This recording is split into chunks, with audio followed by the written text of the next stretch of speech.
DJ और ना कोई दावत। खास बात तो ये भी कि शादी में कोई दान दहेज भी नहीं, ना कोई वरमाला, ना कोई सिंदूर भराई और ना ही कोई फेरे।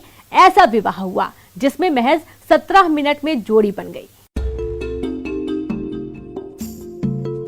इस शादी में मेहमान तो हैं पर कोई दावत नहीं, न कोई ऐसे दस्तूर जो ज्यादातर शादियों में देखने को मिलते हैं। तस्वीरें देखकर शायद आप ये भी सोचने लगे कि यहाँ कोई शादी समारोह नहीं बल्कि धार्मिक अनुष्ठान चल रहा है।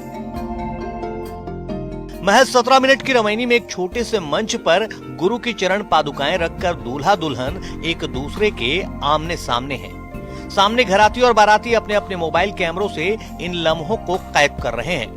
विवाह संपन्न हुआ। रामपाल की एक किताब दूल्हा दुल्हन को भेंट की गई और फिर ग्रुप फोटो का सिलसिला चला, पर कहीं भी न वरमाला हुई, न सिंदूर की कोई रस्म और न ही फेरे हुए। और फिर इस तरह दो युवा नवयुगल बन गए। ऐसी शादी होनी चाहिए। बोलने को सब बोलते हैं पर दिखावे का तो कोई अंत नहीं है। आप यदि 10 लाख की शादी करो, कोई 15 लाख की कर देगा। दिखावे का अंत नहीं है, इसीलिए क्यों ना बिना दिखावे के शादी की जाए।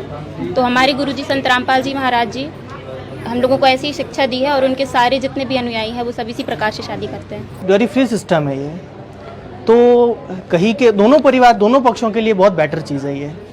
तो हमने ये इस मायने पर चलते हैं और ये मार्ग वो मार्ग है कि बिल्कुल डिफरेंट प्रेम है। कोई लोग इसमें कोई दिखावा नहीं है, कहने का मतलब कि ऐसे करो वैसे करो, कोई दिखावा नहीं है टोटली। दोनों ही परिवार खुद को कबीर पंथ को मानने वाले रामपाल के अनुयायी बता रहे हैं। कहा जा रहा है कि दहेज और जातिवाद से दूर इस पंथ में ये संस्कार होते हैं जिसमें कुरीतियों पर प्रहार किया जाता है। इस विवाह को रमैनी कहते हैं, जिसमें 17 मिनट की रमैनी पढ़ी जाती है। कहा जाता है कि रमैनी में 33 करोड़ देवी देवताओं का आह्वान कर उन्हें साक्षी मानकर विवाह संपन्न होता है और उनका आशीर्वाद मिलता है।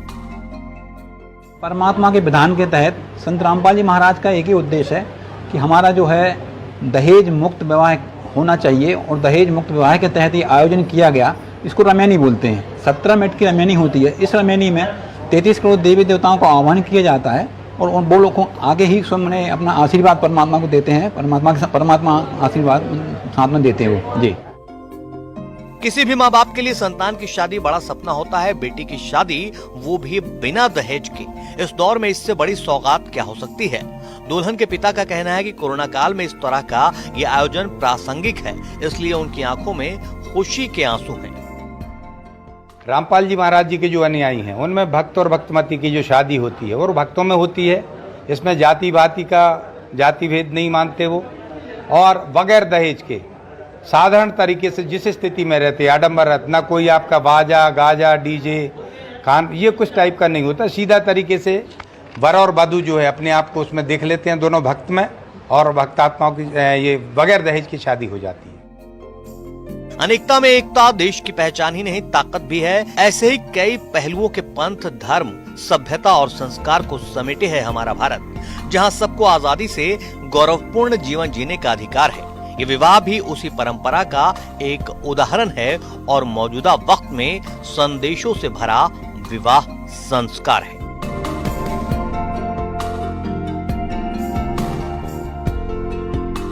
आशीष जैन, न्यूज़ 18, नरसिंहपुर।